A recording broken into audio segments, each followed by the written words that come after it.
This next candidate grew up in North Bergen, and as a young boy, he played roller hockey on the streets in the neighborhood. That passion for hockey led him to Pershing Field in Jersey City, where he played locally, and then had stints with the New York West Siders, playing alongside Joey and Brian Mullen. A trip to Canada and the Bruce Hood School of Officiating when he was only 17 set his future in motion. At the Hood School, they wanted him to immediately join up and start working the junior leagues in the province. He turned that down and returned to Jersey, but started working in the old North American League, which then opened up more officiating doors. He became a member of Nihoa at the early age of 18 and started working high school games between gigs of doing Division I college and American Hockey League games. After 6 years on that circuit, the NHL came calling.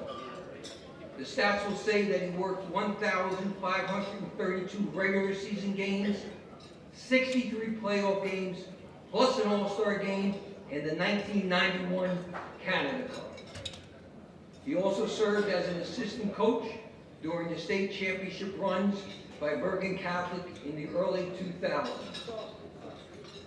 With his perfect hair, he personally kept Grill Cream in business in the 70s and 80s.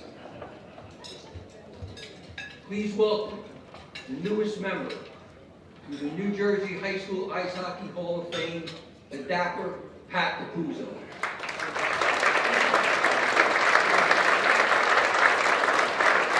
Unfortunately, Pat could not make it today. Accepting will be my colleague, Peter Lanigan.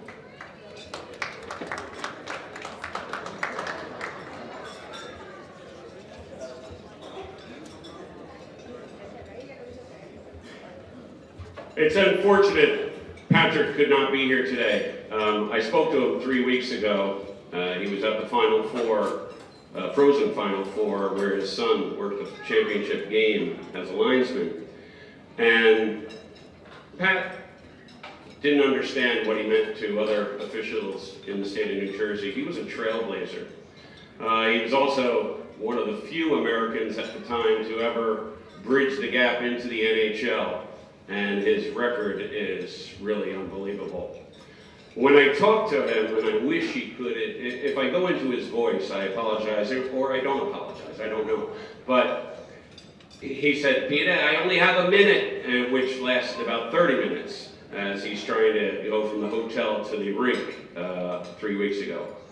Anyway, he laid out a picture for me of a young boy when he was 17 years old who goes up to Canada to Bruce Hood School and then is asked to stay there, and he says, no, I gotta go back to Jersey, and starts working the old North American Hockey League, which is, I'll say for you hockey fans, of which we all are, you know, the Slapshot League, which the movie is based on. So that rough and tumble league, and he was also working at the age of 18, Division I hockey, unheard of, an American Hockey League. In 1984, in December of 1984, he got a 30-day, in the old days, the linesmen, there were 20 linesmen in the NHL. One of them went down. Patrick got a 30-day contract to join the ranks of the NHL. He worked some games, and on his 30th day of the contract, he didn't have a game schedule. He was watching the Devils at the old Continental, and one of the linesmen went down. He grabbed his referee gear, he got in his car, he drove to the rink.